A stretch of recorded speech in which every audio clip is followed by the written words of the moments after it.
Hey, what's up, guys? It's me, Tato, back again with the recipes that make you wanna cook. On today's video, we are making these breakfast hash browns. Stay tuned.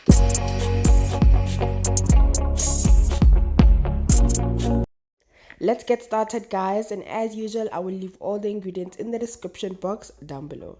Now here I have my grated potatoes. I grated about 8 medium potatoes, so I'm just gonna put them in my bowl and I'm gonna add some water so that I can wash off the starch from the potatoes. This is important if you want that very crispy hash brown. So you want to add water and soak them in there for like 2 to 3 minutes. Just wash them out with your hands.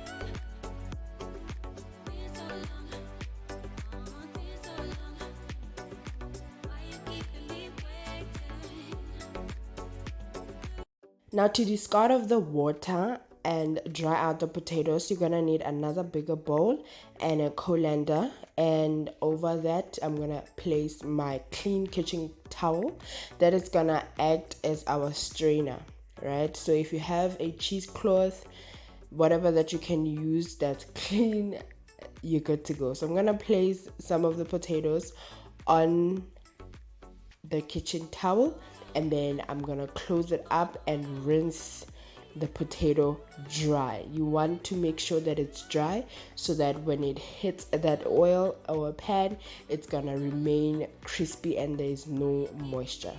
So you want to rinse it out very good so that it's super dry.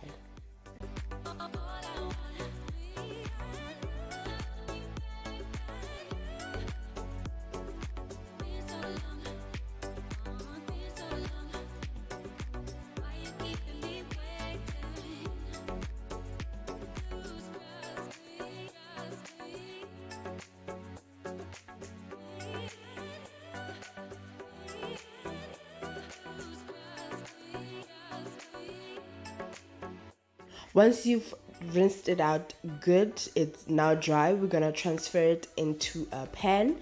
We're gonna use the same pan to cook the potatoes on the stove top. Now you don't need to add any oil. We just want to make sure that the excess moisture is out of the potatoes, and we're gonna cook them slightly for about 5 minutes so that they are cooked. We don't want to bite into raw potato because when we have added our coatings and frying it, we just want to brown it and make it crispy, not to cook it. So you just want to saute the potatoes for about 5 to 8 minutes until they're translucent. They will change in color like they're almost cooking, and you know that we're ready. And then after that, you want to transfer it into a bowl and let them rest for another 5 minutes just to cool off a little. I don't know if you can see, but there's the change of color. I'm going to transfer it into my bowl, then I'm going to leave it to cool down a little bit on the counter for about 5 to 6 minutes.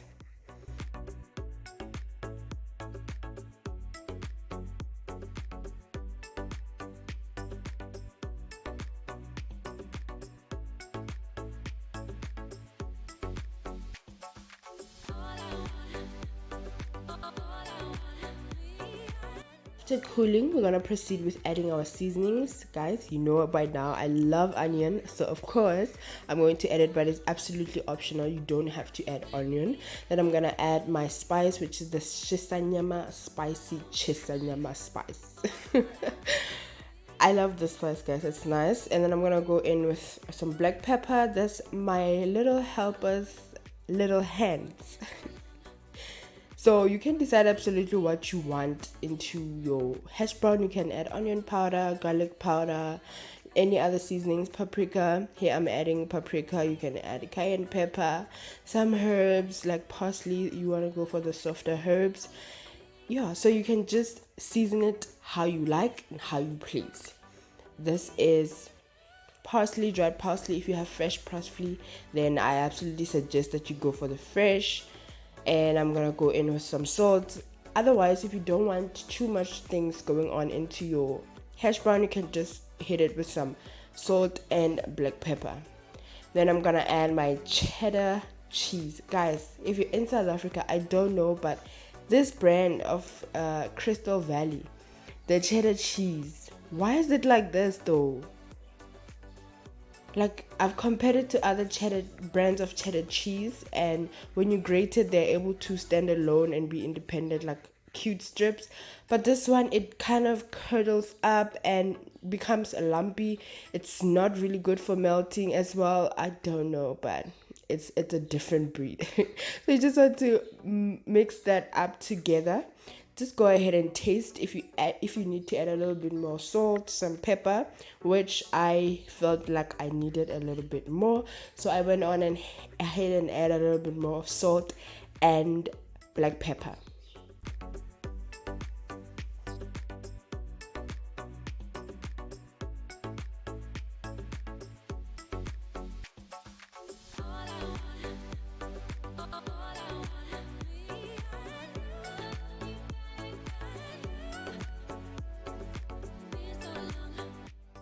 And now, as our binder, I'm gonna add cornstarch. So some people decide to add egg as their binder, some people add flour. I use cornstarch because it will result in a more crispier hash brown. You can absolutely use normal flour, you can use eggs. I don't like eggs because I don't like the smell of eggs, but if you don't mind, you can add, just maybe add one egg at a time and just measure with your hands, knead it with your hands to feel the texture, if it's firm enough.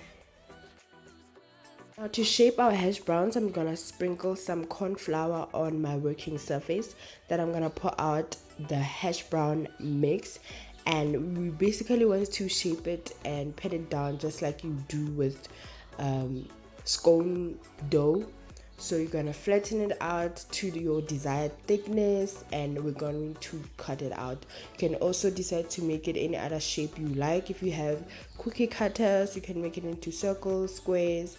So I just patted it down and used a knife into rectangles.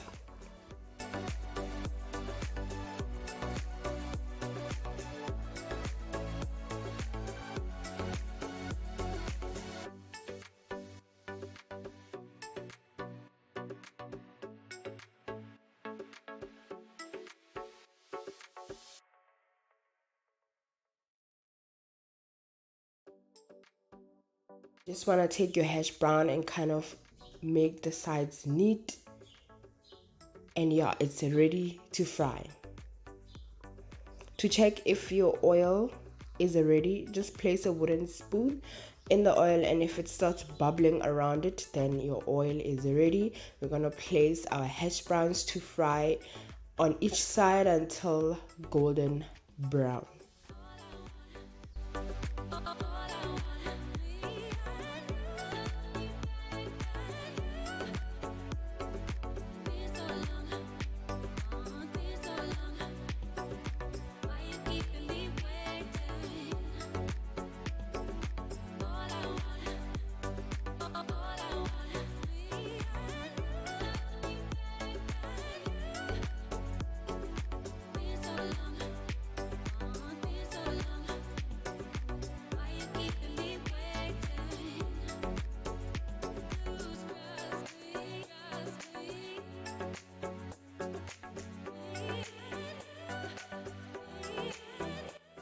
And here's our hash browns all done and ready, guys. If you have a kitchen paper towel, I suggest please make sure that you use it so that it can absorb all the oil from the hash brown, so that when they sit for a while, they don't become soggy and they remain crispy. And that's the video, guys. I hope you try it, and I'll see you on the next one.